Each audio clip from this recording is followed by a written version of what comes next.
here with Erina. Spoiler alert.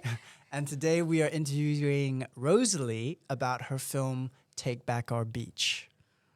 So Rosalie, how are you? I'm good. It's actually taking back our Taking beach. Back Our Beach. Okay, wonderful. I'm good, thank you. And what is your film about? Back in 2011, a ship called the MV Rena hit Astrolabe Reef, also known as Otaiti, just off the coast of Tauranga. So it's all about what happened next with the oil and debris on the beach and the cleanup. So basically focusing on the community response and how the community had to manage that turning up on their beach. So we just zeroed in on that community response. Fantastic. And then what made you, so it's been some time since then, what made you want to do a documentary about it now? I actually wanted to do it then. I was involved with Rise Up Tauranga, which we'd set up earlier that year. So this event with Erina happened on October the 5th. And a few months before, in February, we'd had the Cantabrian, the big quake down in Christchurch. And we'd had a lot of people, refugees really, arriving in the Bay of Plenty. So we'd set up a project using social media called Rise Up Tauranga, where we had activated and rallied people around to help with a whole lot of practical strategies of housing and furniture and all of that. So when the Rena hit Astrolabe Reef, we just pivoted and basically helped rally people to where to go to be involved in the cleanup. And at the time, because when you're at the poignant worst moments in people's lives, is the point of pain or elation, lots of dramatic difficulties and what people are going through. It's riveting and compelling, and how people have to deal with intense grief when they see that beach covered in oil or whatever. And at the time I thought I'd really love to just, document this. So I was getting out there with my mobile phone, just trying to film short interviews. Eventually, 2017, I started work at the Weekend Sun and Sun Live, which is Sun Media owned by Brian and Claire Rogers, and discovered they had a whole lot of archival footage because Brian was the first journalist on the scene when the Rena grounded, getting photos and getting that news out globally to the world. So I talked a lot with them. That first weekend I started work here, I was shot down to Napier to meet people who were involved down there with them. So it was your first project, really? Well, not my first project working at the Weekend Sun. It was just my own personal. Oh, your own personal. So I'd been researching it and just collecting and collating stories and people and information since being involved in 2011, with the view that one day I would do something, make a documentary on it. It was in 2016 that Film Bay of Plenty started, so I dived right in and got involved with Anton and a whole lot of the team there. Still within the back of my mind to make this film. That's amazing. So this is many years culminating together. Well, it's 12 years since the Rena disaster. Yeah, coming up soon, anniversary. Yeah, I've been telling stories of our community since then, which is why Claire asked me to come and write for Sun Media, for the Weekend Sun, just to bring, Weekend Sun already has an amazing community heart at its core, but, just to help strengthen that by coming and telling stories of community. So this, what happened with the Rena and the beach cleanup, is an amazing story of a community coming together and overcoming their differences and working out how to work together and what to do and how to deal with disaster. And from that, there's been groups formed, wildlife groups have formed, beach cleanup crews have continued on for the next 12 years. The Pilot Bay one with Lee Pettigrew is still going strong. And different groups that took over sort of their sector of the beach, they still continue to look after that sector of their beach. So there's a real spirit of kaitiaki, of guardianship, of looking after your environment. Has become from just an informal beginning of people meeting each other to forming Western Bay Wildlife Trust, which looks after mainly the Moao, Mount Manganui wildlife area, and now So that was created after as a response. yes, yeah, Oh, fantastic. yeah, So a lot of good has happened since then. yes, yeah, and Bay Conservation, which are now Bay Conservation Alliance now is an umbrella organisation for about 24, 25 different environmental wildlife organisations right across the Bay of Plenty. That's grown since then and become quite a strong How does it force. make you feel like seeing these initiatives come into fruition? My whole thing is with Rise Up Tauranga was a connected community is a healthy community. So our whole kaupapa for Rise Up Tauranga was to connect people with resources. So however they do that, if they, using social media too is a great tool for that. So just seeing people realise that their little bit might be just making a casserole for someone, but their little bit combined with everyone else's little bits can actually do some phenomenal amount of good and change. And I think when people come together and sort of understand that they can work as a team together, they can do anything, really. We've had, we had a whale strand down the beach at Papamoa, and we just flicked the word out across, I think it was the Papamoa Facebook page. We've got a range of platforms, quite a wide social media platform. We flicked it out on the Papamoa page, and within minutes, and we just said, has anyone got towels, buckets of water? We just gave them bottles of water. Can they go to this point at the beach? And 20 people arrived within a few minutes. Amazing. And that was overseen by, I think, police at the time, and then the wildlife people.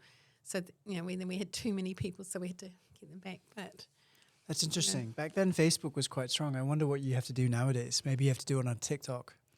well, in 2011, it wasn't too strong. It was just starting. So when the Christchurch earthquake happened, Telecom and Vodafone made it free for everyone to use Twitter and Facebook to connect with. So early 2011, social media was really at its dawn still. We'd had, if you think back to MySpace and Bebo, is it Bebo? A few of us were on way back in 2007, 2008. Facebook, we got going. So 2011, when Christchurch earthquakes hit, it was costing those people hundreds and hundreds of dollars trying to connect by their mobile phones to their family and friends. And they'd lost their jobs, lost their houses, lost everything. So Vodafone and Telecom made it free for them to use Facebook and Twitter. They went on Facebook and Twitter, they weren't charged. So that's how people connected. So we dived into that space by using social media, Facebook, to set up Rise Up Tauranga and other pages to help connect people. So since then, you go on Facebook and there's so many different groups and organisations now using that strategy. And Instagram, TikTok, YouTube. So people are very adept and very skilled now at knowing how to rally people within minutes to come and help with something that's happening. Yeah. So Sun Live is really right in the heart of that too with, if there's crashes or fires or an emergency, Sun Live becomes part of that sort of emergency response, partnering. How did that happen? How did what happen? How did Sun Life become a part of the emergency? Oh, no, I mean Sun Live is a platform that is a news platform but also works alongside civil defence. So when there's, tsunami warnings and that sort of thing, you'll see Sun Live Help spread it. Yeah, help spread the word out. Yeah, to people. What do you think the impact of that has been, or the significance of the impact that spreading and connecting people has had on the communities?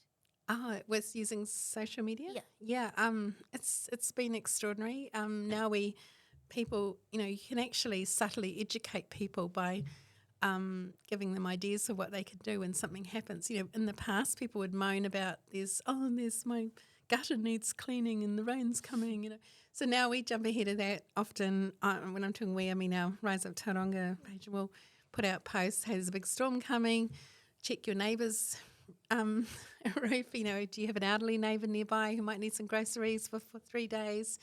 Do you have a street gutter? Is it blocked? If it is, let council know, so that, and just trying to educate people that council don't have eyes everywhere, that we are their eyes, and just helping people connect more positively and robustly with the agencies that can do things. So if you see graffiti or, rubbish piled up somewhere, council have an Antenna app now that people can use and let council know. And within an hour or two, there's usually a rubbish truck come along and grab that and take it away. So it's more responsive community of people thinking, oh, I can do something. I don't have to sit here. We had one guy who went down and fixed a sign, one who fixed a park bench, something that he saw. He just realised a nail was starting to come out, so he went down his hammer and banged it. Just simple things like that. Or we encourage people to, are anyone in your street just been in a hospital? A really good idea is to take them a meal. And people, oh, that's a good idea. So it's actually helping people start to get their own initiative around things. And if you tell a story of someone who did something, people go, inspires. oh, I could do that. Yeah, fantastic. I could go and pick up all the rubbish around my community, on my street with my kids when we go out walking. So we do things like, if you go on the beach, take 5, it's called Take 5. So if you go down there, see if you can come away with 5 pieces of rubbish when you leave. We also have the Hello campaign. So if you're out anywhere walking during your day, wherever you go, see if you can say hello to a complete stranger as you pass them. So would you say our beaches are far better conditioned now than they were back in 2011 because of this? I think there's certainly a lot more awareness from people about how dune planting and stops, it's a barrier for tsunamis, to how plastic and, clearly there's more awareness because we now don't have plastic bags at supermarkets. And so the whole community is more aware of their beach environment and how to take care of it, I think. We, in council have come along and put in pooper scoop bags if you're taking your dog for a walk. It's easy access to grab a bag and scoop that up if you're out walking on the beach. So on the education aspect, so the majority of our listeners are filmmakers and film fans. So let's say, because what you've done is actually pretty fantastic. You've had this great idea for a long time that you wanted to turn into a documentary. But so let's say one of our listeners has an idea. What are the steps they take? Like, you've made a whole feature film. Like to do just 5 minutes is already an accomplishment, and to enter that into a short film festival. But you've been able to do a feature film, and it's been selected at Doc Edge, which is pretty fantastic achievement for your first time round. So if you were a first time filmmaker and you've got a great idea for a story, or a story you'd really like to share with everyone, what are the first steps to take? Join Sun Life? Join a media company? No. Well, I was asked to come and work here because I was a storyteller. Yeah. First and foremost, really. I don't come from a journalism background. I come from a medical science background. But growing up in a big family, we did a lot of storytelling, and we made our own little movies. And I was just reminded by my niece a couple of nights ago about the choice planets, which I filmed on a like VHS thing. So we had to film it in sequence of everything that happened because we were editing on the camera as we went. So the credits are a piece of paper on the ground, whereas everyone stands and scroll down with the camera. It's choice planets, animals going into space, or something that I did with all my nieces and nephews. So it's about storytelling. So unless, can you tell a good story? Can you engage people with, so if you've got a good idea, find someone, just tell it to them as a story and see if they're sitting there and, really focused on listening to you, or if they wandered off and they're thinking about something else entirely. So, it's quite a good way to... But then you didn't direct this film. At some point, were you thinking of doing it yourself? And then what made you go, okay, so Anton? So I knew I needed skills that I didn't have, and I needed equipment. So when I was writing for Weekend Sun and Sun Live from 2017 for the next into 2020, I kept coming across amazing stories in our community with culture, arts, and things that I thought, man, in 50 years' time, this is going to be a really important history. Why is no one filming this? And I kept looking around thinking, someone should be filming this, And one day, of course, I woke up to the fact that, I could be filming it. So I didn't have the right gear. Yeah. So, to save up to buy that, went to Carter's Photographics, and I just said to them, okay, I want something that if I was backpacking through Peru or traveling around the world, that was light enough to carry. I don't want a big, massive camera. Light enough to carry in a pack on my back that I could pull out and whip out. And, because one of the things I wanted to do was go out to Fiji and some villages there that I've been involved with. There's that sort of, where you haven't got, can't jump in your car to go somewhere, you've got to carry it all. So they said, here you go, this is what you need. And they set me up with a camera and tripod, thank you, yeah. And then some lights and a tripod for the lights as well. And so I was setting off at that point to do 5-minute documentaries, and I'd met the archaeologists up at the Elms Mission. I was going to just sort of set up my tripod and interview them and get some footage of hopefully... Because at what point did you be like, now's the time I have to do this? Yes, so what happened was... and in all of this, I knew that I didn't have editing skills, and I didn't have... and as far as directing goes, I knew I could direct. I thought I could. Well, you did that Planets movie. Well, I grew up the oldest of 5 girls, and we put on shows for our parents on Saturday nights, and I was always directing my little sisters. So, I knew deep at the heart of me I could probably direct. I just probably didn't have, the film school. I've been involved with Film Bay plenty, just doing any job I could on set, whether it was being there at 4 a.m. to put out road cones or clean up the rubbish afterwards. I just tried to learn everything that was going on. That helped you to get where you are today? Yes. If you want to learn filmmaking, you've got to dive in and just do any old job. 100%. Just don't even, just if it means being there at 4 a.m. and all you're doing is standing holding a sign for 6 hours, just, that's the way to do it. You've got to muck in and learn that. I went along to Harry's School of Performing Arts. Sorry, did I get that right? Yeah. Apex School of Performing Arts. Because I wanted to learn about what actors needed to know, and how actors need to, work with camera, and so that when I was writing a script, you get that perspective. I get that perspective. So I sort of hung around all the people involved, learning as much as I could. And Harry kept writing me into his. Kept forcing her to act. And then, but what happened is in 2021, 10 years after the Rena disaster, Brian and Claire, who own Sun Media, said to me, we want to do a 10-year anniversary feature of the Rena for the paper. It's going to be 22 pages originally. And they wanted me to write that. And one of the people I had to interview was Brian, because he was the journalist who first broke the news to the world about the Rena grounding on that morning of 5th of October. So because he'd been diagnosed with terminal cancer, I said, well, when I interview you, Brian, can I film you? Because I just got my, this great camera gear. Can I please film you? And he said, why? And it's really hard to say to someone, because this is in May and the anniversary was in October, and I didn't know if he'd still be with us by the 10th anniversary or not.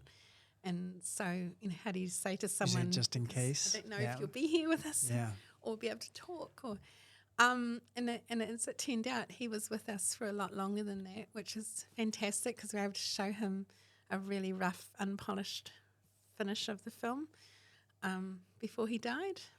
So when he said, well, why do you want to film my interview?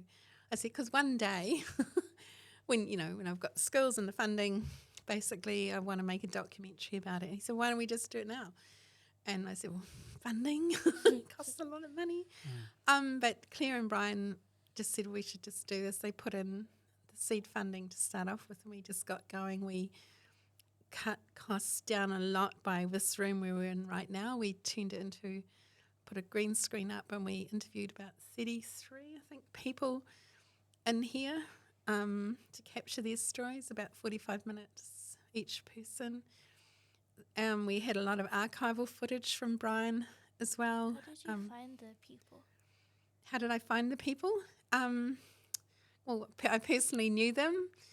Also, we made a list. We sat down and we made a list of who we should go to. And I knew there was iwi and wildlife. You and put posts out as well, just in case you missed anyone, right? You said Yeah. if you were here at this time Yeah. or this, on social get media, in touch. and we did a story. The best thing was we did a crowdfunding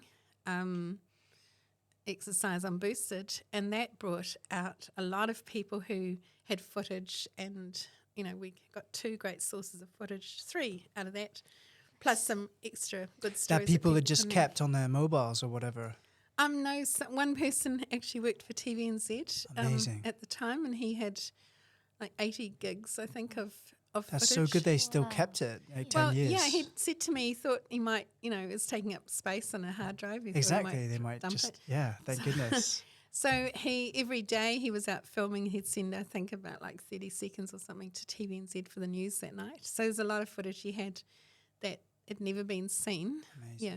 But because he was under contract with TVNZ, I said, well, we have to, Get their permission get the right permission and get a Getty license to do that. So there's a lot of work around getting all that done properly. And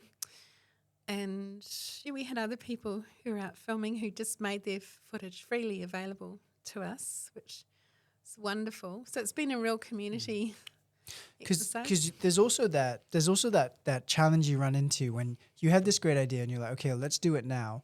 And then if it's a really good story, you kind of want to do it right. And if there's so much information, you want it to be 60 minutes long rather than 5 minutes. Yeah. So that can delay the process because you're like, well, I could do a 5-minute one, but actually I'd like to do a 60-minute one, but I don't have the money. And then you just never get around to doing it. I think we originally were starting at a 45-minute 45 film, I minutes. think. What's the total runtime now? It's 90 minutes. It's a full feature film. Amazing. Yeah. And we, I'm just trying to think how did we set up the story? What stories were we going to tell? So what we did was we had so writing a screenplay for a documentary is kind of crazy in that you don't write it until after you filmed it, and you kind of work backwards. Whereas if you're writing a screenplay for a feature film, you write it first, then you go and film it, right? So what we had to do was we decided we weren't going to have any political agenda or environmental agenda. We weren't going to be out there. We want to find out who's to blame or try and preach the gospel of pick up your plastic or. We didn't want, and there'd been a lot that happened after the Rena and after the cleanup. They went on into Environment Court and the ship's still on the reef and, a lot that went on to that. So how wide were we going to go with this story and what were we going to cover? And we knew National Geographic were looking at the reef itself. We know that there's a lot to do with the Environment Court situation. We decided both Anton and I had been involved with community or volunteer organisations. He'd already done a community film called Z Now Gang, and community film in the sense that he just went putting flyers in mailboxes to ask people who wanted to be involved to get involved. And so we decided that our film, if we had an agenda as such, it would be about community, the community response to the Rena beach, that beach cleanup. So that's what we set out with, and we interviewed all these people, and along the way we sort of found it slightly changed a bit, so it was a little bit of community versus bureaucracy kind of came into play, and that wasn't us making that happen. It's a just little political. Oh no, it was really interesting actually. We just let people simply tell the story. We're leaving it up to the audience to kind of listen to all these accounts and, make their own mind up about all of it, because someone has said to me, well, whose fault was it? And for me, it was really fascinating watching it all play out in stories, and it kind of came back to, well, actually, it's all of our fault in a sense, because we want these products to consume that we want to get from China and Japan and all these other places, and they have to come to us on a ship and come in here. And so, as your title, Taking Back, suggests that you're taking it back from someone. Taking Back Our Beach. Yeah. So that title, originally our working title was Rena, the Reef and the Residents. Sorry, I had to think which version it was, which is a long title. And Doc Edge said to us, well, can you, they didn't particularly like that title. Could we go back and rework it and look at what to call it? There's one scene in the film where Sue Behrens, who's actually passed away now, she was filmed in 2011, being interviewed for TV, and she's told by the interviewer, but you're not allowed down on here. We've just been told no one's allowed down here to clean up. The army's going to do it. And she turns around, and she must have been in her 60s or 70s, I think, and she says, "It's our beach. We're taking it back," or something along similar to that. And I just thought that was amazing. It was sort of captured that moment of community activism, and it's ours, so that we're all in this together.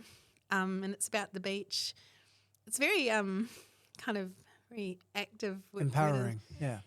I wish in one way I'd actually talked to Jack Thatcher and a few others from iwi about the title, because I think it kind of leaves out a little bit of the caring, the kaitiaki aspect of it. It's very forceful, taking back our beach, and it's more about restoring and bringing back that Maori spirit that was so damaged and destroyed during that time, and that we're all guardians of the beach. It's more about that aspect of being guardians and caring for it, looking after it. Well, how did they respond to the title? Oh, I think I've got to have a chat with Jack about that, because I think when I talked to different people about the title of the film, I didn't talk to everyone. I just sort of went to our screenwriters group and said, "Hey, I'm wondering about the title of this film." And because you've got all these resources now. You've networked with filmmakers. You've got a writers group. Yeah, well, the screenwriters group, which Sarah Leen and I set up when we went into lockdown 2020. We often talk about ideas and things. So one night on Zoom, I just said, "Hey, we're thinking about the name of this film and just changing it." I'm amazed that Doc Edge told you they didn't like that title. Well, he didn't actually say it like that. They just nudged supportive. you. Yeah, they kind of suggested. That's fantastic. Suggested that is, because I've not heard of festivals being that proactive, in supporting them. Doc Edge are fantastic because they provide a whole suite of workshops that you can do online, like videos that you can do and learn about Getty Images, licensing, about producing and directing documentaries, and they're a fantastic resource, and they're there. Do you have to be a New Zealander, or are they from all over the world? I don't know. They recently organised an interview with me with someone in Japan who supports Doc Edge, a company there. So Well, check it out, documentary filmmakers, Doc Edge Festival. Yeah. They were really great, because they gave a lot of guidance and support, and I had someone then I could ring up and go, "I don't know what I'm doing with So this." before you get them, I'm just working out this timeline. So you've decided, okay, let's go for it. The biggest hurdle is then funding. It is a huge So who was your first backer that made you go, okay, this is happening now? Oh, well, Claire and Brian were first, and so that meant that then I could approach Anton as to come on board to help me make it. I thought I was approaching him as me being the director and him being an editor, that I would just film all these interviews and he could edit it up for me, So that's how naive I was, really, because it really needed his expertise. He's got so many years background in filmmaking. He's been involved in big, huge projects. He's in Rotorua today on a big film that's happening there. What was some of the big inputs that he suggested that you were like, Well, yeah? After talking it through with him, it's kind of hilarious because he knows that I really want to make a rom-com called The Great Knitted Penguin Sweater Fiasco, which is something that happened during the Rena disaster, which I think is hilarious, and I want to make a film about that, and also a television series called A Hotspot based at the Mount. But, I think he often feels like he has to just sort of rein me in of my ideas a little, which is good. Always got to have someone like that. But he and I, it's interesting because we just, when you meet someone, you just kind of sync like that. I don't know what that is, but it's just a thing. And it's, I knew from 2016, we just sort of see community the same way. And our values align. And that's, and we kind of can. It's just effortless rather than effort. When to work together. Yeah. I mean, I'm sure I give him a huge lot of headaches. And I kept him awake. I think he stayed awake one night worrying about something because I work, I do my full-time job, and sometimes the things for the film I just had to wait until I had my days off that I could do them. Mm-hmm. So how I set out the story. I told him basically what's happening. He was just stepping down from 5 years as CEO of Film Bay Plenty and looking for a new, fresh something. And he wanted to actually get into editing. That's his heart. He loves being at home, sort of editing, I think, more than anything. And he loves storytelling, and he loves stories about community. So everything about what I was proposing really fitted what he wanted to do. I mean, he should be speaking on about this, not me. But clearly, he needed to take on the role of director. So I kind of became a accidental producer, which I'd never been before. And but that's why it's great that you had that attitude from the beginning of just mucking in, because then you are more willing to fill those spots that are needed. Yeah. So if your project needed a producer, you would be that, and you did. Well, yeah, I think with filmmaking, you've got to have a team approach. You can't just go out for it's all about me. What are you trying to achieve, and then you serve that project the best way that you can. But there are certain steps where you kind of need someone with a bit of experience, because otherwise, what do you do? So you've got your funding, you started filming, then what next? Because now you've got a film. What about sort of music and things like that? So this was my next big question. So you've got a film, and in your process, I guess you think about it, and this is for other filmmakers as well. How do you know your story isn't just for your community? How do you know it will resonate with people outside your community, and therefore maybe eligible for a festival like Doc Edge? Yeah. Did you always have that in mind? Yes. Because somewhere around the world, there's always, there is a shipping disaster in play, usually all the time. Yeah. I've been told. And even this week, I think there's a boat floating around untethered, and we've recently had one off Wellington. But around the world, there's been lots of oil disasters, so it's a universal story. I love it. So then the core of your film is that it is to inspire people to be like, don't wait for anyone to come help you or your beach. If you care, do something about it straight away. Oh well, no. Take the ownership, authorities. guardianship. Oh, actually, no. It's not dive in with it. There are, the authorities do a lot. They actually ran the whole. Just going back to that Maritime New Zealand. It's a national disaster, so it's in the hands of national organisations running it. But the interesting thing was the locals here, this is our backyard. We want to be involved. We want to do something. Yeah. And so there was an amazing time where the Incident Control Centre, where you had all of these people set up in there, where the authorities sort of had to adapt to this community of people. They're going to go and get out there regardless of what we so we we say better don't. work with them. Yeah, so it was kind of interesting seeing that happen. Meanwhile, they're trying to also deal with the ship out on the reef as well, and getting all that stuff off. So they had a lot, whereas the locals are really just looking at the beach and trying to clean that up. So, there was a lot, because there's a lot of anger and shock and concern, and people are very upset to see their beautiful beach destroyed like that. And will they ever get it back again to what it was?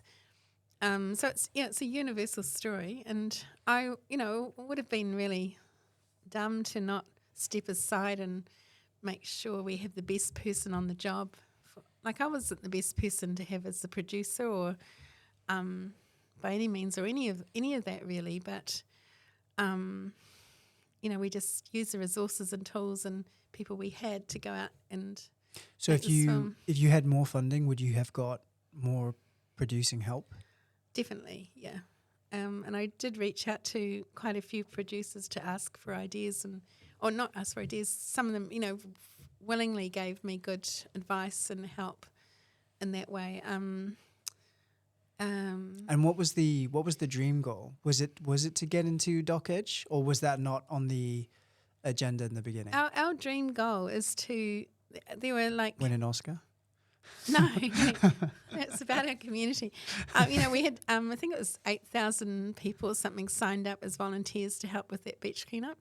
So we want all those people to go and see the film. Yeah. That's our goal, our local community see the film. And of course we want the film to be paid for. We've still got costs that we have So to anything pay. more than that is a bonus, basically. Yeah, it's about our film and our community, and it gives them a sense of closure and so on. It's also a national story, so we'd love the whole of New Zealand to see it. It's going out to 22 cinemas at the moment, hopefully more, and we'd love to see it then go on to being on TVNZ, which should be great, because then we can ask them to relinquish on the ET license. In the development process, did you have any wider ambitions come into play, or did it stay loyal to that community purpose? Wider ambitions, how do you mean? I wanted to achieve this. Yeah. Oh, yes, absolutely. So I see it as, I love my style of filmmaking that I've just discovered that I love is inspirational stories that bring social change. So, that's really going to be my little groove that I'm going to be. Because, for example, one of my favorite documentaries I saw recently was, because I remember the story so strongly, was when that Thai football team got trapped in the caves, and then I think they've done a documentary on I think it's on Disney, about just how randomly there were these UK cave divers in the area, and then how that whole thing developed, and then how they saved them when they thought all was lost. And the thing is, you would think, okay, well, who would be interested in this? Just that Thai community or whatever. But it's such an, especially when it's told well, it's such an engaging story that the whole world is interested in that kind of thing. But even something like in New Zealand, I saw in Netflix, I think it's called The Volcano, about the volcano eruption. Vakari, White Island. Yeah, and that's an equally interesting story. You don't have to be from New Zealand to enjoy it. No. I think the same is for... Of course, we'd love it to go into, we're entering it into festivals all around the world. Yeah. And we'd love it to see it go on Al Jazeera or Netflix or something like that. At the moment, we're just focused on next, we're That's a showing step it by here. step. Yes, Yeah. Doc Edge certainly gave us huge momentum and a platform, which was fantastic. We couldn't have made the film without Bay of Plenty Regional Council and Hobeck, Holland Beckett Law, Priority One, Sun Media, Western Bay Wildlife, and lots of individuals who have contributed funds. I mean, there's just been so many people, and we're putting on a premiere night just for them before the film goes public. So who's in charge of that? I guess is that your responsibility now? Are you the only one sort of making sure that you're submitted to festivals, trying to see if you can get distribution deals? Because I guess Anton can just relax now, right? Because he's done the filming and the editing. No, he's also producer. He's on also the film. producing. He is, okay. very much so. And because he's got the experience and the knowledge, and I think it's probably not been easy for him with Claire Rogers as our other producer. It's probably not been easy for him having me and Claire actually not having navigated through this before and knowing our way. And he's had to carry a lot of that sort of knowledge and prodding us along or whatever we've needed to do at times, I think. So I feel like now I know what I needed to know. Now can we please go out and make another film? Yeah. Now you're ready. Yeah. Yeah, there's always that sense, isn't there, where you learn things and then... So in retrospect, especially for listeners, if the thing is, I would understand why you wouldn't want to do this, but would you have wanted to make another documentary that you didn't care so much about just so you could learn the ropes before this? That's why I was wanting to do 5-minute, 10-minute documentaries just... to practice. Yeah, with the archaeologists up here at the Elms who were digging up some of the land that they'd had cleared. They'd never found anything much there. But, you know, just doing something quite simple with 1 or 2 people.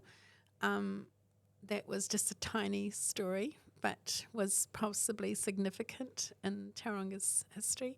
So I'm really interested in stories of our community as well, telling, you know, when a group comes here and they... for example, the story of the incubator and how that's been going, you know, running that on all the arts and the musicians and people that have come through that. There's so many stories in our community that we could easily just set up a camera and...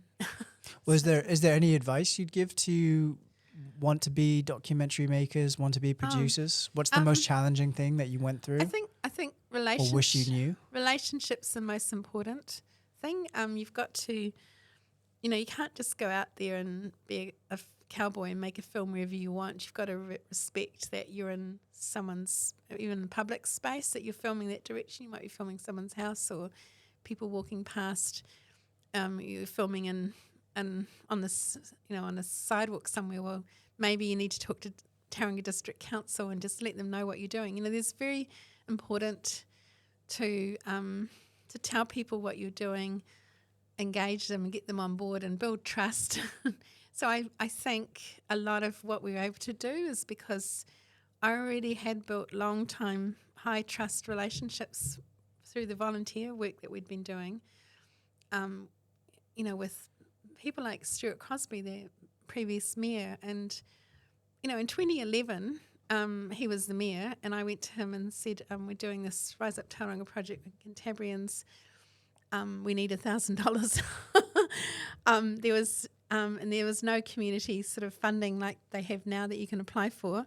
But what I'd done is I'd umbrellaed our sort of little social media project under Bethlehem Te Puna Lions, so that any money that was going anywhere would be managed by them. So it was all strictly, you know, by the book. And Stuart immediately just pulled out, you know, from his mural fund. They have a little pot of money at the time called the mural fund. He was able to take out $1,000 and put into that project so that we could actually do what we needed to do next. And that was managed through Bethlehem Te Puna Lions, which is great because I could just focus on connecting with the people, didn't have to worry about any money stuff. They took care of all of that. But for that to happen, you've got to have these high trust relationships. So then you go into making a film where you've got no money and you're wanting to get funds from them, you know, so they are not going to fund your project. They're going to fund you. They need to, you know, you've got to have that credibility and that relationship and that consistency with them. You know, babe. And on that, I would say, therefore, that you would have been, I mean, you are the best person to have done this story because someone else could have tried, right? It would. I wonder how you would have felt if you'd found out someone had tried to do this documentary. Oh, right? Because it is public knowledge. But the thing is, like you said, you have to have those relationships in place in order to do something that you've done. I think because we were zeroing in on the relationships in the community and the relationships between the communities that had to come together. Yeah. Was a story that it's kind of unique, like the Discovery Channel filming the reef and the marine life. It's too general. No, that would be a beautiful, beautiful lit documentary with showing. Oh, they've done one. I think they've done one. I haven't seen it, but you know, the underwater life is just beautiful to see. And they would have talked all about all of that. But different perspectives. Yeah, different perspectives. So we've just zeroed in on our perspective. Someone might come along and go, oh, you didn't cover all the environment court and all that. Well, that's okay. Someone else can go and make a film on that. We're just looking at the community response to the beach cleanup here and what evolved from that. Some of the great outcomes that have come out of that. So there's moments of great anguish in the film. So that was another thing. Sorry, if you have if you have to just stop me. That was the other thing that I was thinking, because that documentary about the Thai football team, I forgot the name. Sorry. I know that the documentary was very successful, and then I think so, yeah. And then after that, they turned it into a Hollywood movie, right, to dramatize it. So what made you pick, because you would tell stories before, so what made you want to do this as a documentary rather than, because it seems like you do want to tell a story with the rom-com. Yes. So what would you say, one is easier than the other, one is more straightforward than the other, or are they both challenging in their own ways? It's all about funding, I think, Harry. Funding. So it's easier to get funding for a doc. Well, and this is how I thought. I thought it would be easier to get funding for a documentary about facts and things that had happened. And this is, I've got this amazing platform of working as a journalist for some media, so I've got that credibility of Brian and Claire behind me as well. So we're doing a documentary, which is sort of a step on from a news story, isn't it? To play to your strengths. Yeah. And so you're likely to potentially get funding for that, I thought, and we did. We didn't get enough, unfortunately. So what would you have spent more on, looking back? If you could. Well, what we did was, Department of Post did a fantastic job on post-production, and the sound person, Samuel Morgan, was amazing. What would we spend more on? I guess less on filming in a green room space and more out with those and people we interviewed. Stuff, yeah. Actually, going out with Brandon on his boat. Did anything surprise you on the costs of it? The Getty license, I think. Because 7% of the film, or 5.5 minutes, is TVNZ footage, and the cost of that is huge. Wow. So, these are things that you don't know when you're doing it, of course. So, what we could do ourselves, we did, on the sniff of an oily rag, as they say. Yeah. Anton was, it was his job really. So I ensured that so he could work on it for 1 day a week. So ensured he got paid. I already had a job, so I didn't, I just put in my time. So I would say I've hardly seen much my family for 3 years. I've done extra work. It's really amazing. It's really a passion project for you. It's quite amazing. Yeah, and also sort of a legacy too for Brian. I feel real commitment to just honouring Brian, who passed away. What was his response when he saw it? I think because it was quite near to, I think that was about 2 weeks before he died, and I was expecting him to, because I know him when he's been editing any of my journalist pieces. I was kind of expecting him to be quite editorial in the sense of pulling up bits and pieces that he thought might need changing or adjusting or correcting, and he didn't. He was quite relaxed and quite passive. I mean, he really enjoyed it, I think, and it was a great moment to be able to show that to him. But I realised after that he died about 2 weeks or 3 weeks later. But that's still nice that you got to share that moment. Yeah, yeah. I mean, he was very engaged with it and enjoyed it on the night, I think. Yeah. All right. Well, what's next? We've got the anniversary coming up soon. 12th anniversary of the Rena on the 5th of October. So it's opening. We're having opening launch with all the people involved in helping make the film and supported it and crowdfunded, and there's a few hundred of those people. And then it opens the next day, and we've got cinemas booked out actually. So people have been booking 130-seat cinemas to take their schools and their clubs and organisations. So you sold out? Is it still possible to see it? In Oh, Tauranga? it hasn't sold out, but I mean, there's And sessions have sold the best out. way to find info United. is on the United Cinemas. Oh, I actually go straight to our website, your website. takingbackourbeach.com. Fantastic. And it'll show where it's screening all around Okay. the country. And Oh, so it's all around the country as well. Okay, yeah, we've fantastic. independently independently distributed it. And internationally, if we wanted to watch it from internationally, is it there? It's going to be screened in the east coast of Australia at United Cinemas on about 6 cinemas, I think, before the end of the year or over the summer. Fantastic. And we don't know yet where else internationally, but we should know after Christmas, New Year. That's brilliant. Yeah. All right. And I guess my final one is then, what's the next documentary you're going to make? The next documentary. Are you gonna I- produce again? Or are you going to direct the next one? I'm going to have a discussion with Anton. Is Anton going to run away? Is he No, going to say he's yes? he's got some projects he's doing and wanting to do. I know a couple of them. Documentaries or feature or stories? I can't speak to that. Sorry. Oh. I do know what they are, but it's his babies. To There's a documentary I want to make around a man who's now in his early 70s, who was a rock and roll star in the 50 years ago, and he wrote a song that was in the top. It's called Dances All Around the World. His name is Corbin Simpson, and he covered an era in New Zealand culture and music, which is really fascinating, interesting, from Nambassa and Sweetwaters and the Dame Whena March and quite a lot of chunk of our New Zealand culture, which is interesting to me. And he toured with Bruno Lawrence and on a big red bus and with the Blurter Band, and he's still doing music today. He lives here in Tauranga, and I'm keen to.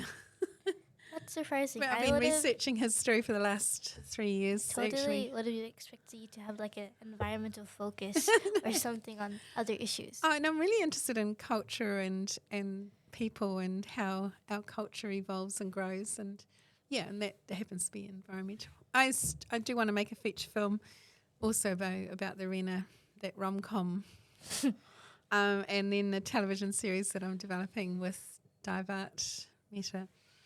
That's sort of based in a similar location and touches on environmental stuff too. So you would say it's good to have several irons in the fire. Oh yeah, we've got a lot of ideas and things out there that And then it's whichever one gets funding. Yeah, you got to pitch them all.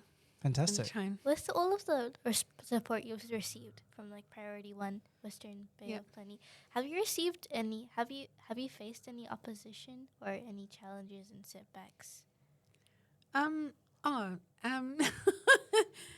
There's one potential funding body here in Tauranga that I won't mention, but we were encouraged to go and apply for funding, and each time we did, I think that funding goes to a separate panel who then have to look at does it meet the criteria, and we would have got funded if we had been doing an outdoor film like at Waihi Beach Reserve to the community, then they'd fund that. Oh, so it becomes really technical.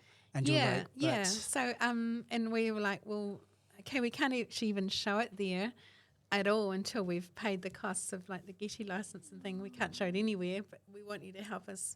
So just trying to help funding bodies understand that we're not just putting on an event, we're actually trying to make, do a story about our city, that because eventually we think this film will actually go with Bay of Plenty Regional Council. We're developing educational resources for schools and groups to use. They can watch the film and then work through some activities and discussions around community activism or environmentalism and just different aspects. That'd be really interesting. Yeah.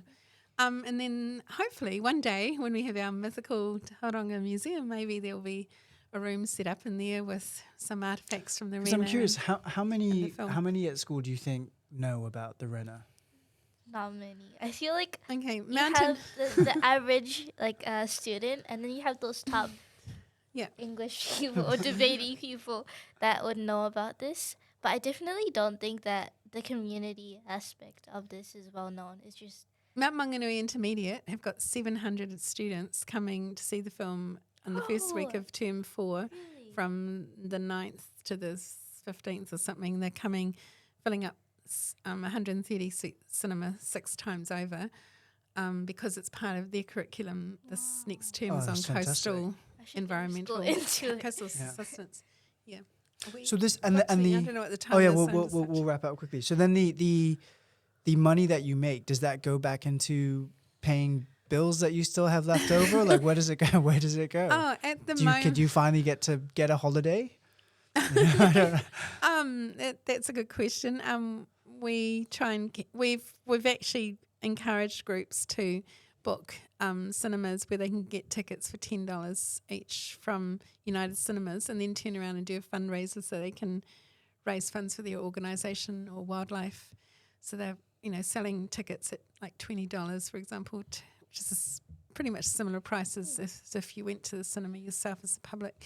So that, of course, that diminishes any Return income you back, get, yeah. return back to us. But that's our heart, is that we want these community groups to Utilising the film to Yeah. benefit all the other. Yeah. That's fantastic. So Super honorable. Yeah, I- it is it'd be great if super we- honourable. So then, just because we need to wrap it up because you're Yep. such a busy lady. Thank you so much for your time. Check out Taking Back on Our Beach because I assume all Taking the information. Back Our Taking Back Our Beach .com. is all the information will be on there. We'll try to get this out soon and hopefully see you at your screening. Yes, But exciting. thank you so much. I can't wait to see it. Okay, thanks. I don't know if I took all those questions off track or not. No, it's perfect. Okay. Okay, thank you so much, guys. See you next time.